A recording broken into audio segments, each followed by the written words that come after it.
मंगलाचरण. चिदानंदैकरूपाय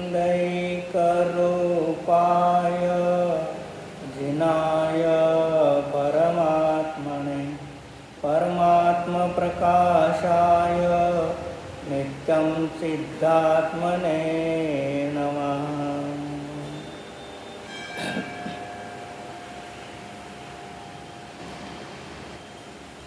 पान नंबर 55, गाथा नंबर 37. गाथा पाठ. जो परमत्ते निकुलो विकम्म विभिन्नौ जोजी मूढाशयलु बनन्ति पुडो मुनि परमपौसोजी.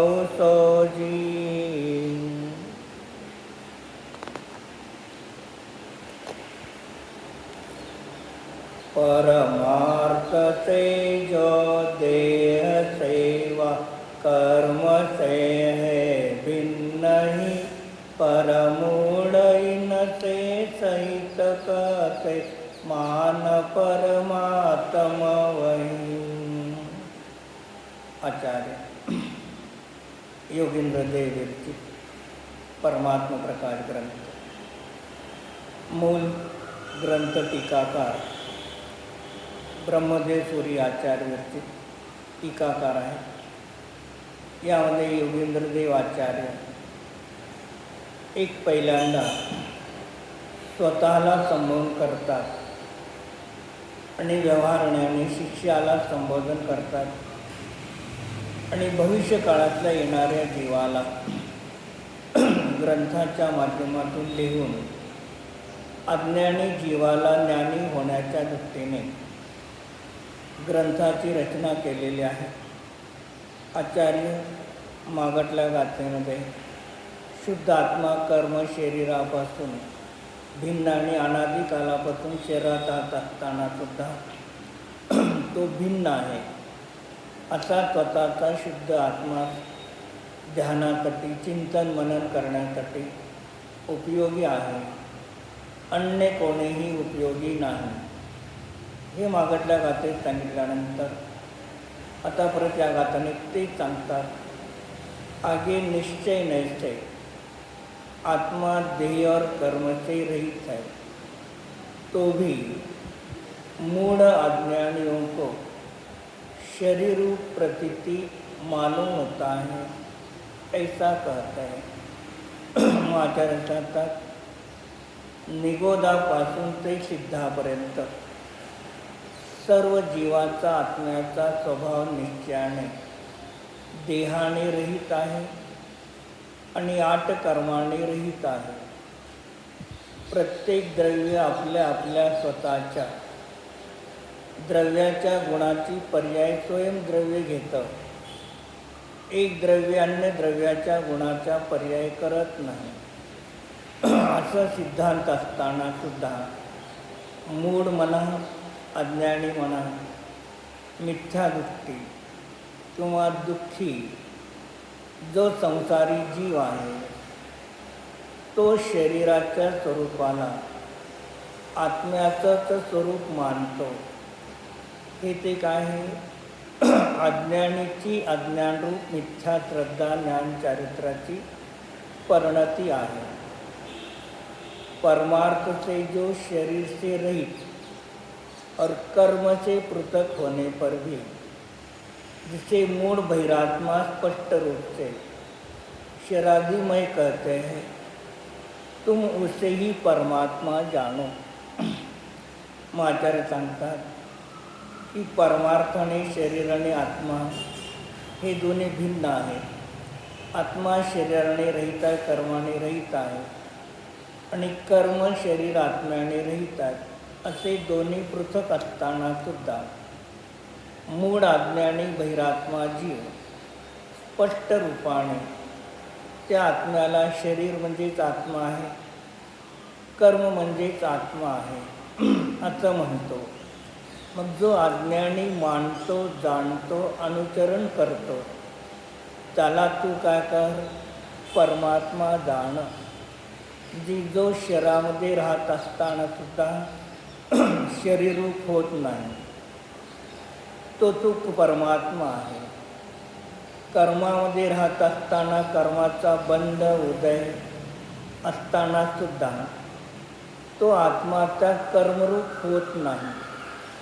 असं तो त्या काय कर दोन भिन्न पदार्थ एका ठिकाणी असताना त्या दोहाला भिन्न भिन्न रूपाने तू जाण. जे आचार्य या ठिकाणी आपल्याला दोन पदार्थ एका ठिकाणी असताना सुद्धा त्या दोन्ही पदार्थाला भिन्न पृथक करून तू स्वतःच्या आत्म्याच्या द्वारे, स्वतःच्या ज्ञानाच्या द्वारे स्वतःच्या परमात्म्याला जाणं. म्हणजे आचार्यांना सांगायचं आहे, निश्चय नयाने सर्व जीवाची त्याचा कारण परमात्मा आत्ताही वर्तमानमध्ये शुद्ध प्रगट व्यक्त आहे. त्याला प्रगट करायचं नाही, तो अशुद्ध नाही. असा आत्मा त्यांनी आचार्य टाळायला सांगितलं. पाप आपलं आहे का? पाप आपलं आहे का? नाही. पुण्य नाही.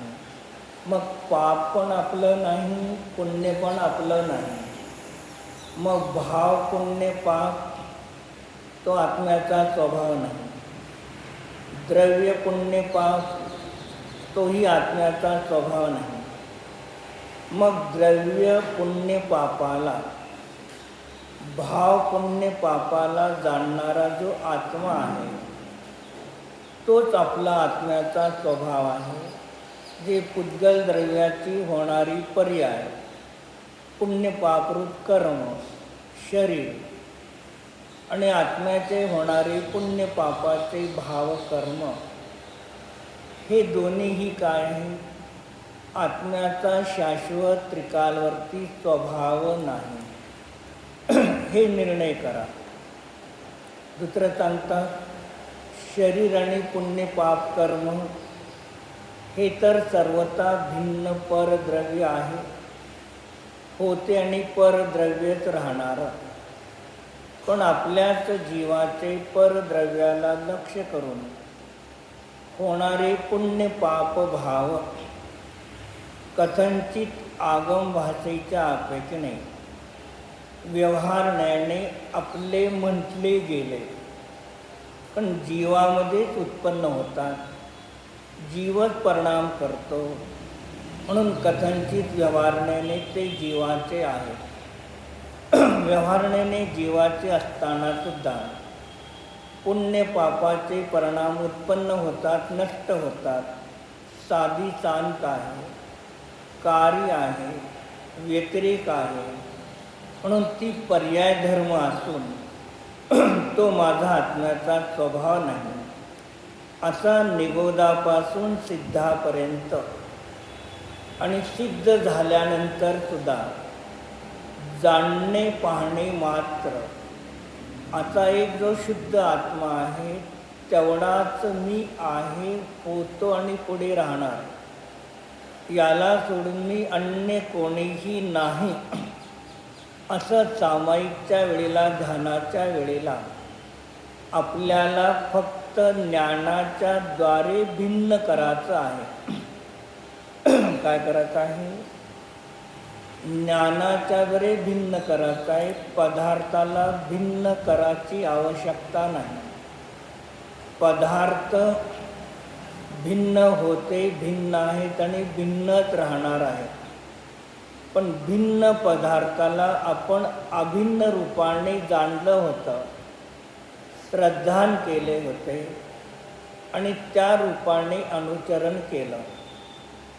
आचार्य सांगतात, बहिरंगातल्या पदार्थामध्ये कुठेही फेरफार झाला नाही, होणार नाही आणि होऊ शकत नाही आणि कोणीही त्याला बदलू शकत नाही. हा अनादि अनिधन स्वयंसिद्ध वस्तूचा स्वभाव आहे. मग स्वयंसिद्ध वस्तूचा स्वभाव असताना त्याला बदलण्याचं सामर्थ्य सर्वज्ञ भगवंतामध्ये सुद्धा नाही. म्हणून आचार्य सांगतात, ज्या ज्ञानाच्या पर्यायामध्ये तू भिन्न पदार्थाला एक रूपाने श्रद्धान केलं होतं, जाणले होते आणि त्या रूपाने अनुचरण केलं होतं, मग कुठे सुधारायचं आहे? आपल्या श्रद्धेमध्ये सुधार करा, आपल्या ज्ञानामध्ये सम्यकपणा आणा आणि आपल्या बहिरंगातल्या चारित्र्यामध्ये, क्रियामध्ये आणि अंतरंगामध्ये, चारित्र्यामध्ये बदल आपल्यामध्ये करा. बहिरंगामध्ये बदल करायला जाऊ नका. अज्ञानी बहिरंगातल्या पदार्थामध्ये बदल करायला जातो, ज्ञानी आपल्या परिणामामध्ये बदल करतो. वस्तूमध्ये जो बदल करतो तो अज्ञानी. रस्सी पडलेली आहे, रस्सीला आपण साप म्हणून जाणलेला आहे. मग आता दोष त्या बाहेरच्या रस्सीमध्ये नाही, अंधारा किंवा प्रकाशामध्ये दोष नाही, आपल्या डोळ्यामध्ये दोष नाही, कर्माच्या उदयामध्ये दोष नाही. मग दोष कुठं आहे? आपल्या ज्ञानाने त्या रस्सीला जे साप रूपाने जाणलेलं आहे, मग दोष आपल्या ज्ञानामध्ये आहे. आणि जिथे दोष आहे तिथे सुधारा. काय आहे? जिथे दोष आहे तिथे सुधारा आणि जिथे दोष नाही तिथे सुधारायला जाऊ नका. आपण चालता चालता पडलो, ठेच लागली आणि या बोटाला, अंगठ्याला मार लागला. पण डॉक्टर सांगितलं या ठिकाणी अंगठ्याला मार लागलेला आहे. मग डॉक्टरने सगळी सामुग्री घेतली आणि काय केलं? डोक्याला मलमपट्टी लावू लागला. का म्हणणार त्या डॉक्टरला? लागलंय पायाच्या अंगठ्याला आणि डोक्याला मलमपट्टी करता. म्हणजे जिथे लागलेलं नाही तिथे काहीही करू नका आणि जिथे बोटाला लागले तिथे मलमपट्टी, साफसफाई तिथे करा. तसं आचरणात ज्ञानामध्ये चूक झालेली आहे, श्रद्धेमध्ये चुकीचं श्रद्धान केलेलं आहे, अनुचरण चारित्र्यामध्ये चुकीचं केलेलं आहे. तर आपल्या द्रव्याच्या, गुणाच्या पर्यायामध्ये बदल करण्याचं कार्य करा. तर बहिरंगामध्ये पदार्थ जसाच्या तसा होता आहे आणि पुढे राहणार. रात्री आपल्याला रस्सीवरती पाय पडला आणि आपण साप म्हणून जाणलो. थोड्या वेळाने लाईट आली आणि आपण तिथे पाहिलं, काय आहे? रस्सी आहे. मग आता त्या रस्सीमध्ये बदल करायचा आहे का? मग पहिले अज्ञानाने त्या रस्सीला साप म्हणून जाणलं होतं, आता त्याला रस्सीला रस्सी म्हणून जाणं बस. मग तसं कर्म, शरीर, आत्म्याला आपण काय केलं होतं? मी आत्मा म्हणजे ते आहे. आचार्य म्हणतात, आत्म्याला आत्मारूपाने, शरीराला शरीररूपाने भिन्न जाणून आत्मा जो आहे चैतन्य, ज्ञान, आनंद स्वरूप, त्याचं ध्यान करा, त्याला जाणा, अन्य काही करू नका. टीका. जो आत्मा निश्चय से शरीर रहित और कर्मों से भी पृथक है. मग आत्मा निश्चयाने शरीराने रहित आहे, कर्मापासून वेगळा आहे. तो भी निश्चय, व्यवहार, रत्नत्रय की भावनाचे विमुख, मूढ. मग जो जीव आहे, ज्या जीवाला निश्चय, रत्नत्रय काय आहे याचं ज्ञान नाही, व्यवहार रत्नत्रयाचं ज्ञान नाही. जे व्यवहार रत्नत्रय आणि निश्चय रत्नत्रय, निश्चय रत्नत्रय एकाच द्रव्यामध्ये जिथे भेद केला जात नाही त्याचं नाव निश्चय रत्नत्रय. आणि व्यवहार रत्नत्रय एका द्रव्यामध्ये गुणभेद, पर्यायभेद करणे, एक द्रव्याच्या अपेक्षेने व्यवहार रत्नत्रय, देवगुरुशास्त्राची श्रद्धा, याला व्यवहार रत्नत्रय म्हणतात. 6 द्रव्य 7 तत्व 9 पदार्थ, याच्या ज्ञानाला श्रद्धानाला व्यवहार रत्नत्रय म्हणतात. 14 गुणस्थान, 14 मार्गणास्थान, 14 जीव समास, याचं ज्ञान श्रद्धान, याला व्यवहार रत्नत्रय म्हणतात. मग असा व्यवहार आणि निश्चय रत्नत्रय, म्हणजे ते श्रद्धा, ज्ञान आणि चारित्र्य असाही भेद ज्या ठिकाणी राहिलेला नाही. एक अखंड उपयोग मात्र जो शुद्ध आत्मा आहे, त्याला ज्ञानाचा नेय करून ज्ञानाच्या द्वारे त्या विषयाचा विचार करतो, जाणतो. ती जाणणारी, विचार करणारी, अनुभव करणारी ज्ञान पर्याय म्हणजे निश्चय रत्नत्रय. मग असा जो जाणत नाही, भेद करत नाही, मूर्ख अज्ञानी आहे, मग तो शरीररूपी प्रगटपणेचे मानता आहे, तो हे प्रभाकर भट्ट. मग जो अज्ञानी आहे, कर्म, शरीर, आत्मा भिन्न असताना त्या सर्वाला एक रूपाने मानतो, जाणतो, असं हे प्रभाकर चित्त. असा तो जीव अज्ञानी मिथ्या दृष्टि तू जाण, उसी को परमात्मा जानो. मग जो 2 भिन्न द्रव्याला एक करून जाणत होता, मानत होता आणि अनुचरण करत होता, आता तू काय कर, शरीर, कर्म हे भिन्न आहेत आणि आत्मा एक स्वतंत्र पदार्थ भिन्न आहे. असं 2 पदार्थामध्ये भिन्नाचं ज्ञान श्रद्धान करून अभिन्न आत्म्याला तू जाण. जे अज्ञानी ज्या विषयाला जाणतो त्याच विषयाला आचार्य भिन्न करून आपल्या स्वतःच्या आत्म्याला जाण म्हणून सांगतात. अर्थात वीतराग सदा आनंद, निर्विकल्प समाधी में रहकर अनुभव करो. महात्मा कसा आहे, स्वभावाने निराग स्वरूप आहे, सदा आनंद. आत्म्यामध्ये दुःख नावाचा गुण नाही. निगोदापासून सिद्धापर्यंत सर्व अवस्थामध्ये सदा आनंद स्वरूप आहे. त्या आत्म्यामध्ये दर्शन, श्रद्धा, ज्ञान, चारित्राचा भेद नाही. म्हणून तो कसा आहे, निर्विकल्प आहे. अशा अभेद एक आत्म्याला स्वतःच्या ज्ञानाचा जरी जाणून निर्विकल्प समाधीच्या त्याचा अनुभव कर. जे जसं वस्तूचं त्रिकालवर्ती स्वरूप आहे, तसंच वर्तमानाच्या प्रगट ज्ञानाच्या द्वारे वर्तमानातील प्रगट वस्तूचा विचार कर, म्हणजे अनुभव कर.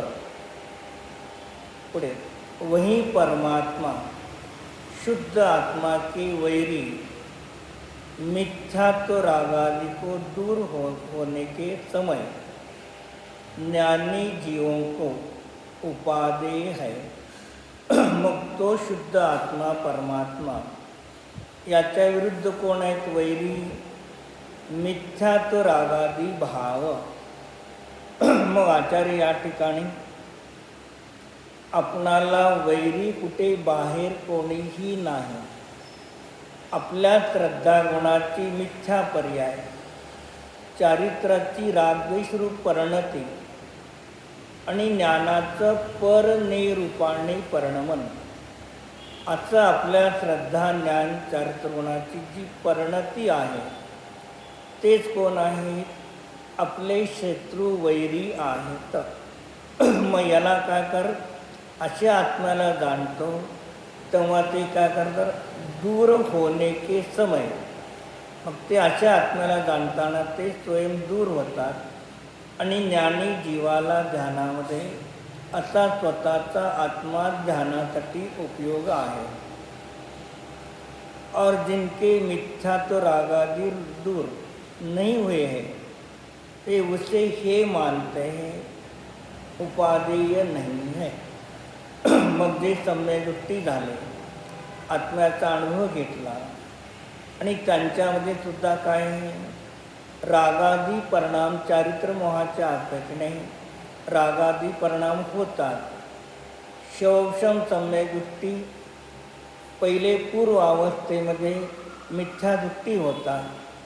मग त्या मिथ्यात्व पर्यायाला, सम्यक्त्व पर्यायाला काय करतो, दूर नहीं हुए अनेक अप्रत्याख्यानादी कषाय आहे. उपशम सम्यक जीव आहे, त्याच्यापती मिथ्यात्वाचा उदय नाही, सगळ्या प्रकृती दबलेल्या आहेत. जो क्षायिक सम्यक आहे, त्याच्या सर्व मिथ्यात्व प्रकृतीचा नाश झालेला आहे. आता जी मिथ्यात्व प्रकृती आहे ती फक्त क्षौषम सम्यक जीवापती मिथ्यात्व प्रकृतीची सत्ता आहे, मिथ्यात्व प्रकृतीचा उदय नाही. काय क्षौषम सम्यक जीवापती मिथ्यात्व प्रकृतीची सत्ता आहे, पण त्या ठिकाणी उदय नाही. मग त्या ठिकाणी उदय कुणाचा आहे, सम्यक प्रकृतीचा उदय आहे. आगम भाषेच्या अपेक्षेने भाव सम्यक प्रकृतीचा उदय आहे. आणि आगम भाषेने काय करणार, द्रव्य सम्यक प्रकृतीचा उदय. आणि अध्यात्म भाषेच्या अपेक्षेने भाव सम्यक प्रकृतीचा उदय आहे. मग मिथ्यात्व, सम्यक मिथ्यात्व आणि मिथ्यात्व हे तिन्ही भेद कोणाचे तीन भेद आहेत, म्हणजे एकाच मिथ्यात्वाचे हे तीन संतती किंवा तीन तुकडे आहेत. पण त्याच्यामध्ये सम्यक प्रकृती एक अपेक्षेने मिथ्यात्वाचाच अंश आहे, पण तो सम्यक्त्वाला घात करत नाही. आणि त्याच श्रद्धा गुणाची मिथ्यात्व प्रकृतीचा उदय आला तर जीवाच्या परिणामाचा घात करतो. त्याच प्रकृती सम्यक मिथ्यात्व प्रकृतीचा उदय आला तर जीवाचे ना सम्यक प्रकारे परिणाम होतात, ना मिथ्या प्रकारे परिणाम होतात. जात्यांतर मिश्र जातीचे परिणाम होतात. म्हणून एक अपेक्षेने सम्यक प्रकृती भाव आणि द्रव्य, भाव प्रकृती श्रद्धा गुणाची पर्याय आहे, द्रव्य प्रकृती पुद्गलाची पर्याय आहे. मग तरीसुद्धा एक अपेक्षेने ती कुणाची आहे, मिथ्यात्वाची संतान अंश आहे. मग क्षौषम सम्यक जीवापची मिथ्यात्व प्रकृती अनेक नष्ट झालेली नाही. शाहीत सम्यक दर्शन झाल्यानंतर मिथ्यात्व प्रकृतीचा पूर्ण नाश होईल. मग सत्तेमध्ये असणाऱ्या मिथ्यात्व प्रकृतीबद्दल सुद्धा त्याला चिंता नाही. अप्रत्याख्यानादी रागादी कशाय आहे त्याची सुद्धा त्याला चिंता नाही. त्याला दूर करत नाही. दूर नहीं हुए है उसे हेय मानता है. जी अनेक सत्तेमध्ये ते भावकर्म आणि द्रव्यकर्म दोन्ही सत्तेमध्ये आहेत तरीसुद्धा त्याला उपादेय मानत नाही, हेय मानतो.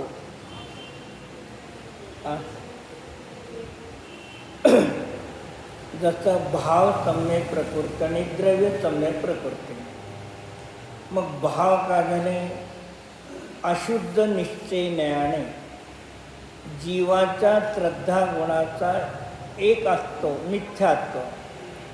त्याला एक भाव मिथ्यात्वरूप परिणाम जीवाचा झाला आणि त्याला द्रव्य मिथ्यात्व एक आहे.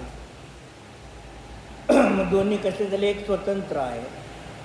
मग जेव्हा हा जीव आत्म्याचा अनुभव करून क्षौक्षम सम्यदृष्टी होतो. मग त्या क्षौक्षम सम्यदृष्टी झाल्यानंतर श्रद्धामध्ये मिथ्यात्व, सम्यक मिथ्यात्व आणि सम्य प्रकृती हे जीवाच्या श्रद्धा गुणाचे 3 परिणाम आहेत. आणि त्याच वेळेला जीवाच्या परिणामाचं निमित्त घेऊन एक द्रव्य मिथ्यात्व अखंड होतं. मग त्या एक द्रव्य मिथ्यात्वाचे 3 तुकडे पडले. एक मिथ्यात्व प्रकृती, एक सम्यक मिथ्यात्व प्रकृती आणि सम्यक प्रकृती. मग सम्यक प्रकृतीमध्ये चल मल आगाड दोष उत्पन्न होतात, पण सम्यक दर्शन नष्ट होत नाही. आणि सत्तेमध्ये आणि त्याच्यावरती भाव मिथ्यात्वाची सत्ता आहे, पण ते श्रद्धेच्या अपेक्षेने दबलेलं आहे, उदय नाही. आणि सम्यक मिथ्यात्व जे भाव आहेत ते दोन्ही दबलेले आहेत. जे 7 प्रकृतीचा क्षोभक्षम झाल्यानंतर 4 अनंत अनुबंधीचे कसे आहे. आणि मिथ्यात्व आणि सम्यक मिथ्यात्व हे 2 प्रकृती, 6चा अनुदय असतो आणि एक सम्यक प्रकृतीचा मात्र उदय असतो. मग हे जीवाच्या अपेक्षेने श्रद्धा गुणाचं परिणाम, त्याला म्हणायचं भाव. आणि जीवाच्या परिणामाचं निमित्त घेऊन मिथ्यात्रूपी द्रव्य कर्मामध्ये 3 भेद झाले. ते द्रव्य कर्माचे पुद्गलाचे 3 भेद.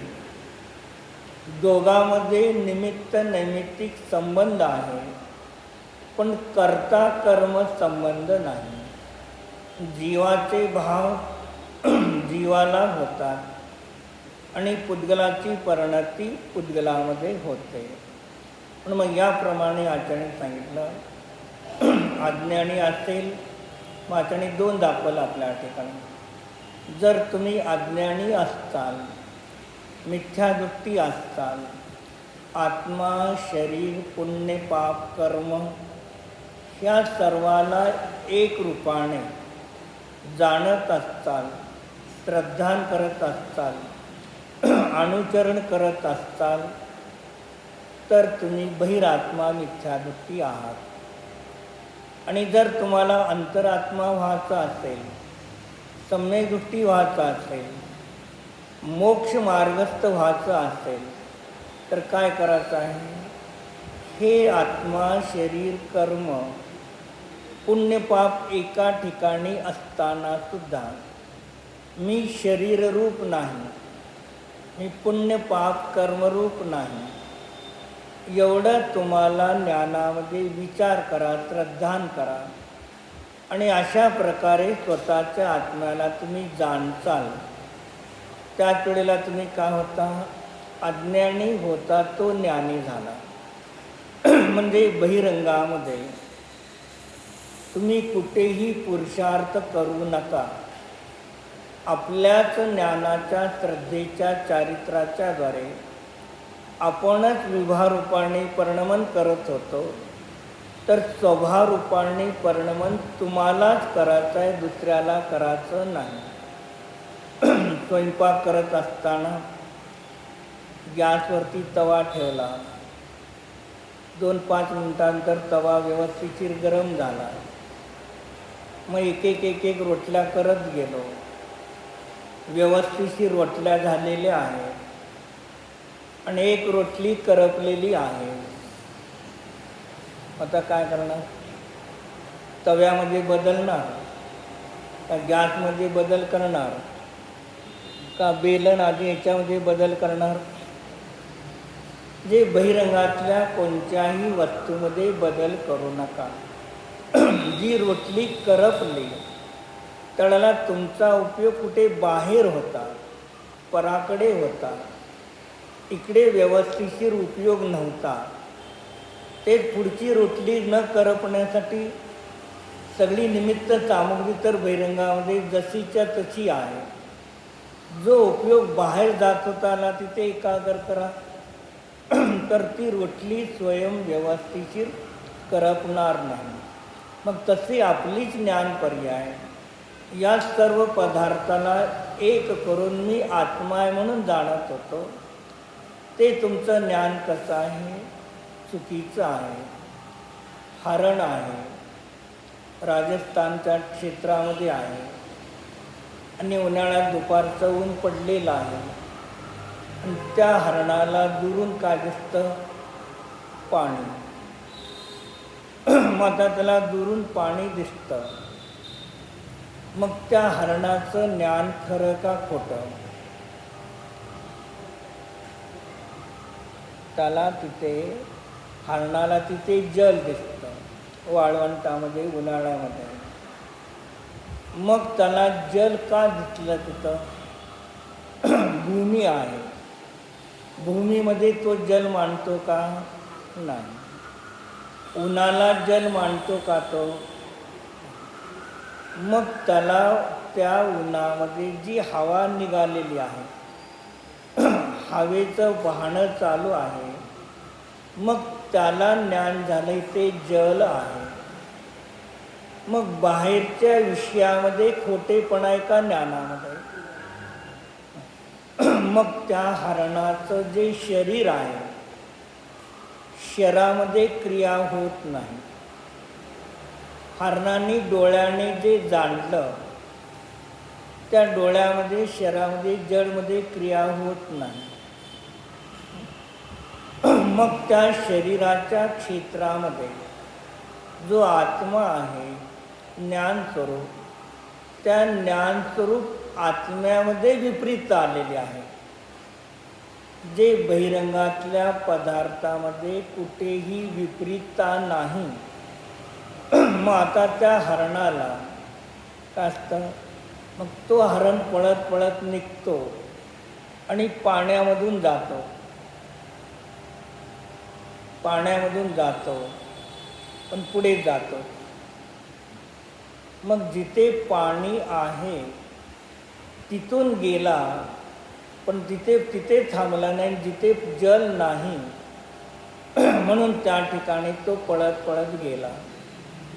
जे याचाच अर्थ काय झाला? शरीर, बहिरंगातले पदार्थ, इंद्रिया याच्यामध्ये जाणण्याची क्रिया होत नाही.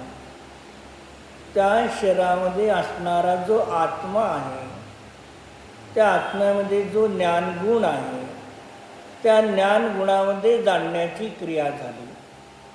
मग आता त्या हरणाच्या जीवाला आणि एक व्यक्ती तिथूनच ते दृश्य पाहत आहे पाण्यासारखं, तो काय जाणतो? हे हवेच्या लाटा आहेत उन्हाच्या. मग एक मनुष्याने जसंच्या तसं जाणलं, त्याचं ज्ञान खरं आहे. आणि हरणाले त्याला जल जाणलं. मग तसं इथे आचरणाचा शरीर, आत्मा आदी या सर्वाला मिळून तुम्ही जाणता. मग त्या हरणाचं जे ज्ञान आहे त्याला काय उपमा दिली जाते? त्या हरणाला वाळवंटामध्ये ज्ञान झालं, हवेमध्ये जलाचं ज्ञान झालं. मृग जल याचा अर्थ काय झाला? मृग म्हणजे हरिण. अरे मृग म्हणजे हरिण. मग हरणाला जल नसताना त्या ठिकाणी जलाचं ज्ञान झालं. म्हणजे जशी वस्तू नाही तसं तो जाणला, ज्ञानाने जाणले, श्रद्धान केलं आणि चारित्र्याने क्रियारूपाने परिणत केला. मग तसं इथे आचार्य सांगतात, जो जो जीव भिन्न द्रव्याला एक रूपाने जाणतो त्याचं पण ज्ञान कसं आहे? मृग जळ आहे. त्याला आपण मूर्ख म्हणतो. पण आपण पण काय म्हणतात आचार्य? तीन भिन्न असताना त्याला तू एक जाणतो. मग ते हरिण कसं आहे? चंचलतेचं प्रतीक आहे. मग तसं मिथ्यादृष्टी अज्ञानीचं ज्ञान हमेशा चंचल अस्थिर असतं, कधी पदार्थाचा सम्यक निर्णय करत नाही. पण आता जो मिथ्यादृष्टी अज्ञानी सर्वाला एकत्र म्हणून जाणत होता, तू त्या सर्वातून आपल्या आत्म्याला भिन्न करून जाण आणि असा स्वतःचा शुद्ध आत्मा तुला ध्यानासाठी उपादेय आहे. मग असं योगेंद्र देवाने स्वतःला सांगितलं, शिष्याला सांगितलं. आता आपल्याला काय आहे, मग आचार्यात जो जो जीव अध्ययन करेल त्याला त्याला स्वतःला प्रत्येकाचा आत्मा ध्यान करण्यासाठी, अनुभव करण्यासाठी, सम्यक दर्शनाच्या प्राप्तीसाठी उपादेय आहे. अन्य दुसरा कोणीही तुम्हाला उपादेय नाही. जे आचार्य आपल्याला पराधीनता सोडून स्वाधीनताचा उपदेश देतात.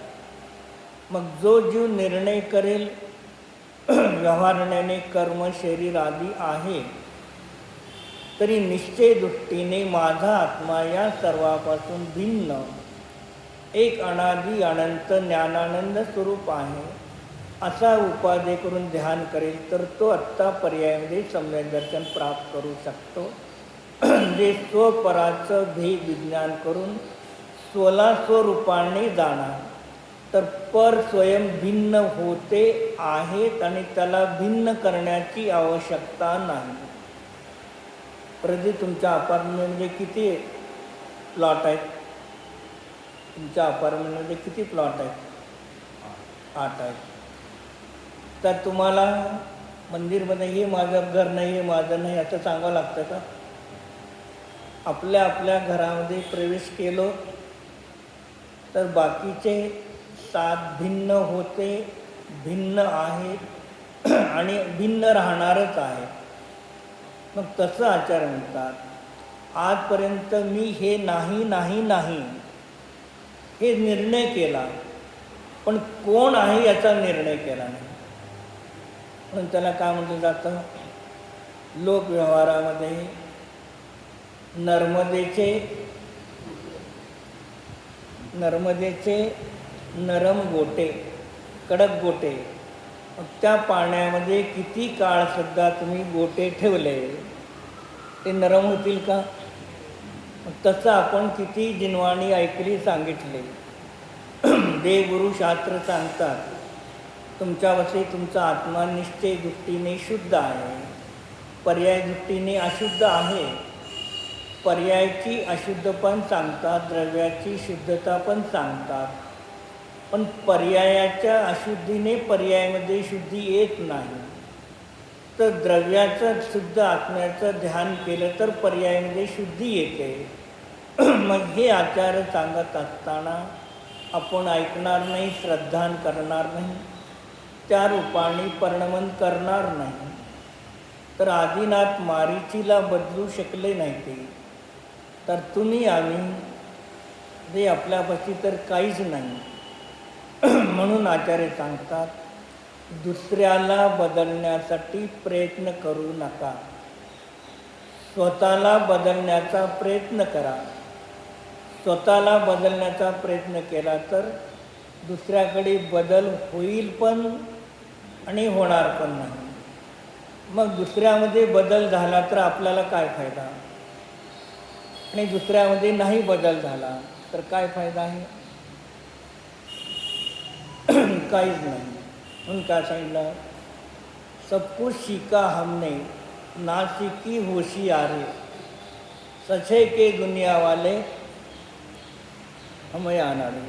50 वर्षापूर्वी एका गीतकाराने गीत लिहिलं. म्हणजे शब्द तेच आहे, पण ते शब्द घेऊन तुम्ही ते जिनवाणीवरती लावा ना. सगळं काही शिकलो, 6 द्रव्ये, 7 तत्व, 9 पदार्थ, गुणस्थान, मार्गणास्थान, जीव समाज, द्रव्य भिन्न आहे, गुण भिन्न, पर्याय भिन्न कथनचित आहे, प्रदेश अभिन्न आहे. मग 6 द्रव्ये, 7 तत्व, 9 पदार्थ सगळं शिकलो. सब कुछ सीखा हमने नाशिकी होशियारी. मग त्या 6 द्रव्यातून आपला आत्मा, 7 तत्वातून आपला आत्मा, 9 पदार्थातून आपला आत्मा, गुणस्थान, मार्गणास्थान, जीव समाज. मग या सर्वापासून मी एक जीव स्वतंत्र भिन्न आहे हे काम केलं नाही, जे आपण अज्ञानीत राहिलो. मग आता पहिल्यांदा स्थूल रूपाने याच्यातून भिन्न आपल्या एक जीवाला वेगळं काढा पहिल्यांदा स्थूल रूपाने. नंतर आत्ता आपला आत्मा किती प्रकारे आहे? बहिरात्मा, पर्यायवृत्तीने बहिरात्मा आहे. आपल्याला शरीर आहे, ज्ञानावरणादी 8 कर्म आहे, ते पण जाणार. पुण्य पापाचे परिणाम होतात तेही जाणार. जे द्रव्यकर्म, भावकर्म, नोकर्म हे आहेत याचा नकार दिला नाही. आणि हे असताना सुद्धा या वेळेला माझा आत्मा या सर्वाहून भिन्न आहेच एवढा तुम्हाला ज्ञानाच्या द्वारे भिन्न, ज्या ज्ञानाच्या द्वारे एकत्व करत होता त्याच ज्ञानाच्या द्वारे विभक्त करायचं आहे. दुसरं ज्ञान नाही. ज्या ज्ञानाने अनेकाला एक जाणत होतो त्याच ज्ञानाला एकाला एक रूपाने जाणा, तर अनेक भिन्न होते ते स्वयं भिन्न पडलेले आहेत. भिन्नाचं काय होईल याची चिंता करू नका. काय भिन्नाचं काय होईल याची चिंता करू नका. आपल्या शेजार पाजारी राहणारे लोक दररोज व्यवस्थितशीर स्वयंपाक करतात का? भरपूर करतात का? खातात का? हे तुम्हाला विचार करून काय फायदा आहे? आपण आपल्या घरामध्ये व्यवस्थितशीर वेळेला स्वयंपाक करून भोजन करून भुकेची तहाण्याची दुःख मिटवतो का हे पहा. म्हणून तिथे आचार्यांनी सांगितलं की हे जीव असा तू त्याला उपाधी करून त्याचं ध्यान कर. जे तो शुद्ध आत्मा निश्चयाने परमात्मा आत्ता प्रगट आहे म्हणून आचार्य सांगतात त्याचं ध्यान कर. आणि जर तो आत्ता नसला असता तर त्याचं ध्यान कर म्हणाचं सांगितलं नसतं. हे या गाथेमध्ये आचार्याने आपल्याला प्रत्येकाला आपल्या स्वतःच्या आत्म्याच्या ध्यानापासून सम्यक दर्शनाची प्राप्ती आणि मिथ्यात्वाचा नाश होण्याचा मार्ग सांगितला. आता गाथा नंबर 38. गयणी अनंत विक उड्डो जेहि भूयण विहाई मुक्कै जसुपै बिंबियौ तो परमप्पु अणाई अनंत नभ में एक उड्डो जो केवली के ज्ञान में है सर्व जग बिंबित वही परमात्मा नादि है. परत आचार्य सांगतात आगे अनंत आकाश में एक नक्षत्र के समान जिसके केवल ज्ञान में 3 लोक प्रतिभासित होते हैं वह परमात्मा है ऐसा कहते हैं. मग आचार्याने आपणाला उदाहरण दिलेलं आहे की अनंत आकाश आहे. आकाशद्रव्य किती प्रदेशी आहे? आकाशद्रव्य प्रदीप आकाशद्रव्य किती प्रदेशी आहे? आकाशद्रव्य अनंत प्रदेशी आकाशद्रव्य आहे. आकाशद्रव्य मग त्या आकाशद्रव्याचे 2 भेद व्यवहाराने होतात. एक लोकाकाश आणि एक अलोकाकाश. मग आकाश लोकाकाश आणि अलोकाकाशाचे आकाश 2 आहेत का? नाही. आकाशद्रव्य एकच आहे. मग त्याचे लोक आणि अलोक 2 भेद का झाले?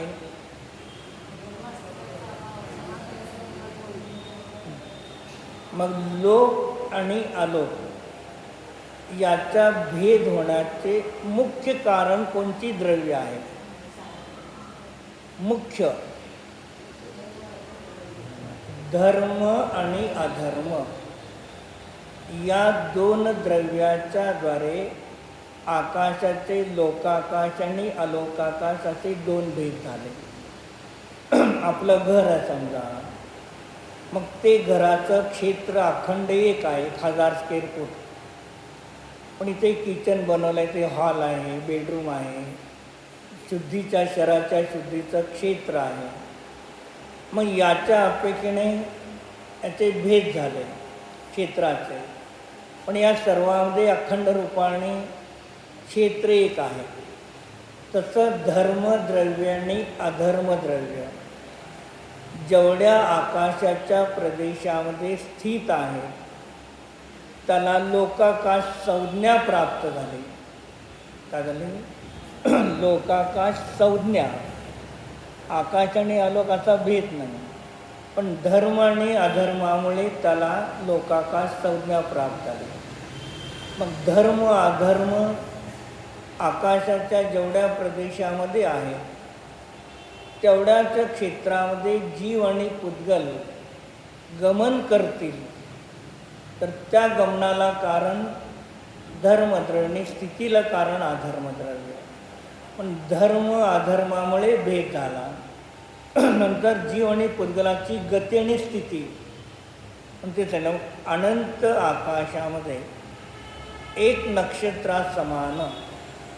समजा आपण आता स्थूल रूपाने पाहिलं तर जेवढे नक्षत्र आहेत, सूर्य चंद्र ग्रह नक्षत्र तारे प्रकिरण, या सगळ्यामध्ये प्रकाश कुणाचा जास्त आहे? सूर्याचा. दिसताना आपल्याला मग आचार्यांनी काय सांगितलं? सूर्याचा जेवढा प्रकाश आहे त्याच्यापेक्षाही अधिक प्रकाशवाले अनेक दुसरे नक्षत्र आहेत आकाशामध्ये. सूर्यापेक्षा अधिक प्रकाश असणारे सुद्धा नक्षत्र आकाशामध्ये आहेत. सूर्यच एक नाही. एक आपल्याला दृष्टिगोचर सूर्य दिसतो म्हणून सुधारणा केला एवढ्या आकाशामध्ये एक सूर्य उगवतो, तर त्या संपूर्ण पृथ्वीला प्रकाशित करतो. तो चंद्र उगवला तर सगळ्याला प्रकाशित करेल का? एक एक नक्षत्र तारे जे छोटे छोटे आहेत ते प्रकाशित करतील का? नाही. मग तसं अशा अनंत आकाशामध्ये एक नक्षत्राप्रमाणे एक, अनेक भेद नाही. काय आहे? केवळ ज्ञानमय. मग एक नक्षत्राची उपमा कोणाला? केवळ ज्ञानाला दिली. मग एक केवळ ज्ञानामध्ये 3 लोग प्रतिभासित होते हैं. वह परमात्मा है ऐसा कहते हैं. मग एका केवळ ज्ञानामध्ये संपूर्ण लोक आलोक जाणले जातात. मग असा आत्मा काय आहे? तू आहे आणि तोच परमात्मा आहे. केवळ ज्ञान हे काय आहे? केवळ ज्ञानाची चर्चा करताना 3 प्रकारे केवळ ज्ञानाची चर्चा केली जाते, किंवा कधी 4 प्रकारे केवळ ज्ञानाची चर्चा केली जाते. त्याच केवळ ज्ञानाला दुसरं नाव आहे अनंत ज्ञान. अनंत ज्ञान म्हणा किंवा केवळ ज्ञान म्हणा, आणि त्याला एक म्हटलेलं आहे. कावळा बघितला का? कावळा बघितला का प्रदीप? कावळ्याला बघतो का ना आपण? डोळे किती आहेत? डोळे किती आहेत? डोळे म्हणतो. डोळे 2 आहेत, बाहुली 1 आहे. डोळे 2 आहेत, बाहुली 1 आहे. आणि तेवढी क्षणामध्ये बदलते, ते आपल्याला दिसत नाही. म्हणून कुंदकुंदाने अमृतचंद्र आचार्यांनी प्रवचन सारमध्ये आर्यंताच्या केवळ ज्ञानाला उपमा देताना कावळ्याच्या डोळ्याची उपमा दिली. कोणाची दिली? कावळ्याच्या डोळ्याची. दुसरी कोणाची दिली नाही. मग दुसऱ्या डोळ्याची का उपमा दिली नाही? त्याची बाहुली 1 आहे. तसं केवळ ज्ञान 1 आहे. मती श्रुत अवधी मन पर्याय ही 4 आहेत आणि केवळ ज्ञान 1 आहे. म्हणून त्याने आचार्यांनी कावळ्याच्या डोळ्याची उपमा देऊन केवळ ज्ञानाला दिली. मग तसं म्हणलं की केवळ ज्ञान जे आहे तर एक आत्म्याचा स्वभाव केवल ज्ञान आहे. एक केवल ज्ञान इकडून स्वभावाकडून दाखवलं जातं. दुसरा केवल ज्ञान आत्म्यामध्ये गुण आहे. आत्म्याचा स्वभाव अभेज्ञानी केवल ज्ञान एक अभेद झाला. आत्म्यामध्ये केवल ज्ञान नावाचा एक गुण आहे, भेद ज्ञानी एक गुण झाला. तिसरं केवल ज्ञान एक पर्याय आहे, त्याला पर्यायाच्या अपेक्षेने केवल ज्ञान म्हणणार. चौथं केवल ज्ञान आहे, त्या केवल ज्ञान पर्यायामध्ये उत्कृष्ट अविभाग प्रतिच्छेदांचा समूह आहे. किती उत्कृष्ट अविभाग प्रतिच्छेदांचा समूह आहे. त्याच्यापेक्षा उत्कृष्ट अविभाग प्रतिच्छेदांचा समूह अन्य कुठेही नाही. म्हणून द्रव्य गुण पर्यायी अविभाग प्रतिच्छेद हे सांगितलं. त्याच केवल ज्ञानाला दुसरं नाव अनंत ज्ञान. मग केवली भगवान केवल ज्ञानाच्याद्वारे अनंत ज्ञानाच्या पर्यायाच्याद्वारे अनंत पदार्थाला जाणतात.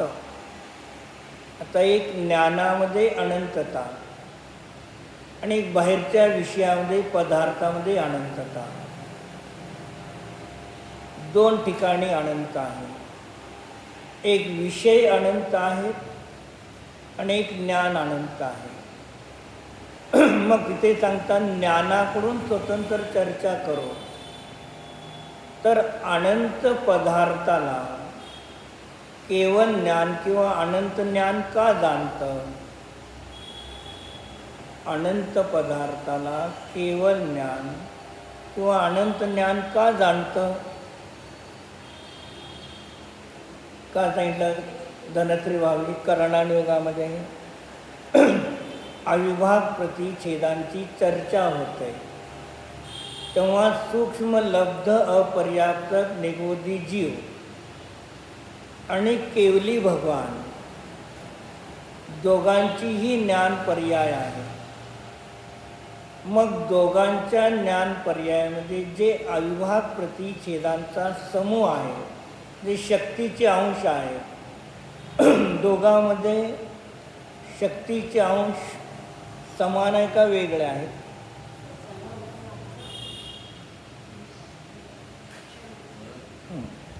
मग सामान्य रूपाने काय म्हणणार? सूक्ष्म लब्ध अपर्याप्त निगोदी जीवाचे अक्षराच्या अनंतावा भाग जे ज्ञान आहे त्याच्यामध्येही अनंत अविभाग प्रतिच्छेदाचा समूह प्रगट आहे. आणि केवलीच्या केवल ज्ञानामध्ये सुद्धा अनंत अविभाग प्रतिच्छेदाचा समूह प्रगट आहे. पण हा जगन्य आहे तो उत्कृष्ट आहे. म्हणजे त्याच्यानंतर दुसरे उत्कृष्ट अविभाग प्रतिच्छेदांची शक्ती नाही. म्हणजे इकडून काय झालं? द्रव्याचा स्वभाव अनंत, गुणाचा स्वभाव अनंत आणि पर्यायाचा स्वभाव अनंत आणि पर्यायामध्ये असणारे शक्तीचे अंश अनंत, ही स्वतंत्र अनंत द्रव्यगुण पर्याय अविभाग प्रतिच्छेदाचा स्वभाव आहे. मग हे अनंत आहे म्हणून अनंताला जाणू शकतं. स्वभावामध्ये जर अनंतता नसली असती कारणामध्ये तर कार्यामध्ये प्रगट झाली नसती आणि कार्यामध्ये प्रगट झाले नसतं तर अनंताला जाणलं नसतं. हे अनंत एक आपल्या द्रव्यगुण पर्याय अविभाग प्रतिच्छेदाच्या अपेक्षेने एक अनंत लावा. म्हणजे अशी अनंत शक्ती आहे म्हणून मी अनंताला जाणू शकतो. रात्र झाली आणि तुम्ही एक दिवा, मोठा दिवा, लॅम्प, एक 100 पॉवरची बॅटरी घ्या आणि त्याच्यामुळे सगळा आकाशातला अंधकार दूर करा. होणार का? कारण त्याच्यामध्ये शक्ती अल्प आहे. मग तो सकाळी सूर्य उगवल्यानंतर मग सूर्यामध्ये प्रकाश अनंत आहे म्हणून तो अनंत पदार्थाला प्रकाशित करतो. आणि छोट्या दीप सूर्याला सोडून बाकीच्या आणला तर संपूर्ण अंधकार त्याच्याकडनं प्रकाशित करत नाही. मग तसं अनंत माझा स्वभाव. तुम्ही अनंतनाथाची पूजा करता का नाही? मग तिथे सगळे अनंत अनंत अनंत. मग इकडून अनंत आहे. भले अनंत वैभव जे काय मिळतं ते सोडून द्या. मग अशा अनंताला ज्यांनी अनुभव केलं, मग अनंत असं केवळ ज्ञान प्रगट झालं. तर अशा अनंत द्रव्य जाती अपेक्षेने 6, भेदाच्या अपेक्षेने जीव अनंत, उद्गल जीवाच्या अनंत अनंतपट उद्गल, धर्मद्रव्य एक, अधर्मद्रव्य एक, आकाश आणि काल, जाती अपेक्षेने 6 द्रव्य. एका द्रव्यामध्ये गुण अनंत, एकेका गुणाच्या त्रिकालवरती पर्याय अनंत, एकेका पर्यायामध्ये अविभाग प्रतिषेध. मग तेही अनंत आहेत. विषयामध्ये पण अनंत आहे आणि ज्ञानामध्ये पण अनंत आहे. पण कार्य विषयामध्ये होत नाही, कार्य ज्ञानामध्ये होतं. म्हणून महत्त्व विषयाचं नाही, महत्त्व ज्ञानाच्या पर्यायाचं आहे. इकडून ज्ञानाच्या शक्तीच्या अपेक्षेने अनंत ज्ञान स्वभाव आहे म्हणून अनंताला जाणतं. आणि तसे पदार्थामध्ये सुद्धा अनंतपणा आहे. मग पदार्थामध्ये अनंतपणा आहे म्हणून ज्ञानाने अनंत जाणलं. ज्ञानामध्ये अनंतपणा आहे म्हणून अनंत पदार्थाला जाणलं. पदार्थ संख्यात असंख्यात असले असते आणि ज्ञान अनंताला जाणलं असतं का? जाणेल का? नाही. का? म्हणजे पदार्थामध्ये सुद्धा अनंत धर्म स्वयंसिद्ध त्याचा आहे. पदार्थाचा मी जीवद्रव्य आहे, अनंत गुण आहेत, अनंत पर्याय. मग माझा धर्म माझ्यामध्ये आहे. मग असं ज्ञानाने अनंत पदार्थामध्ये ते अनंत धर्म शक्ती पदार्थामध्ये आहेत म्हणून ज्ञानाने जाणलं. मग ज्ञानाने जाणलं म्हणून पदार्थ अनंत आहेत का? अनंत आहेत म्हणून ज्ञानाने अनंत जाणलं. पण जे अनंत पदार्थ आहेत ते स्वतःचा निर्णय करत नाहीत आणि त्या अनंताचा पण निर्णयाने स्वतः निर्णय करणारं माझं ज्ञान आहे, केवळ ज्ञान आहे. मग अशा साधी अनंत साधी अनंत केवळ ज्ञानाच्या पर्याय उत्पन्न होऊन नष्ट झाल्या तरी माझा केवळ ज्ञान स्वभाव कधी नष्ट होत नाही. असा मी केवळ ज्ञानस्वरूपी आत्मा आहे. मतिश्रुत अवधी मन पर्याय ही ज्ञान क्षौक्षमिक आहेत का क्षायिक आहेत? क्षौक्षमिक आहे. मग ही क्षौक्षमिक ज्ञान अल्प ज्ञान. मग जीवामध्ये अल्प नावाचा ज्ञानगुण आहे का? जीवामध्ये अल्प ज्ञान नावाचा गुण आहे का? मग कोणता आहे? अनंत. अनंत पदार्थाला जाणणे. मग एक सूक्ष्म ज्ञान जरी तुमचं प्रगट आहे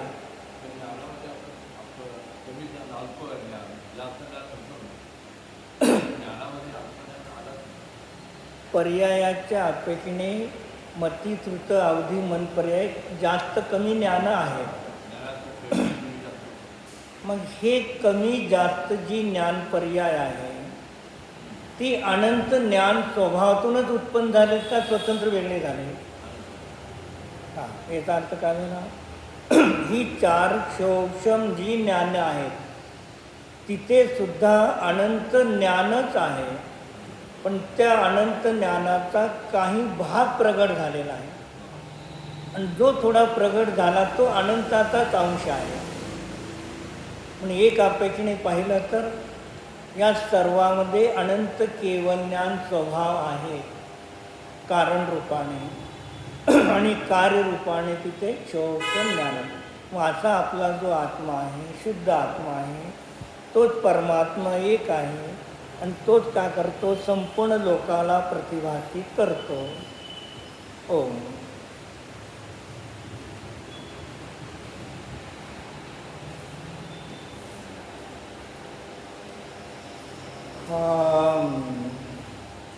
एक स्वयं सिद्ध अनादि अनिधन केवल ज्ञान मात्र स्वभाव स्वरूप शुद्धात्म द्रव्य आहे. सहज अनंत केवल दर्शन मात्र शुद्ध स्वरूप आहे. सहज अनंत केवल ज्ञान मात्र स्वभाव स्वरूप निज शुद्धात्म द्रव्य आहे. सहज अनंत अतींद्रिय सुख स्वभाव स्वरूप आहे.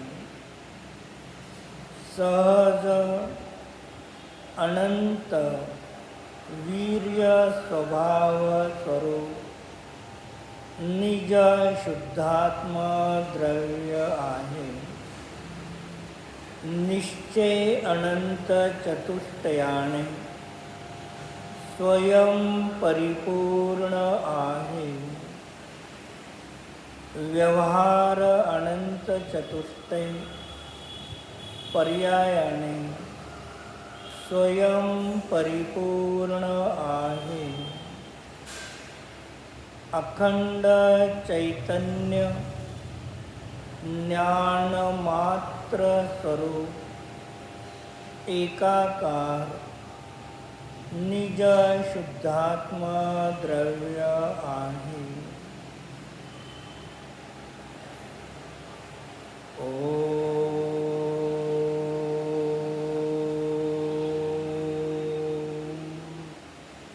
शांति शांति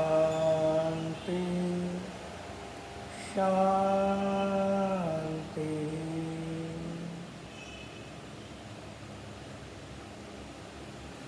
विसर्जन. नमो अरिहंताणं नमो सिद्धाणं नमो आयर्याणं नमो वज्रायाणं नमो लोये सव्वसावनं नमो अरिहंताणं नमो सिद्धाणं नमो आयर्याणं नमो वज्रायाणं नमो लोये सव्वसावनं नमो अरिहंताणं नमो सिद्धाणं नमो आयर्याणं नमो वज्रायाणं नमो लोये सव्वसावनं. ओम. विसर्जन.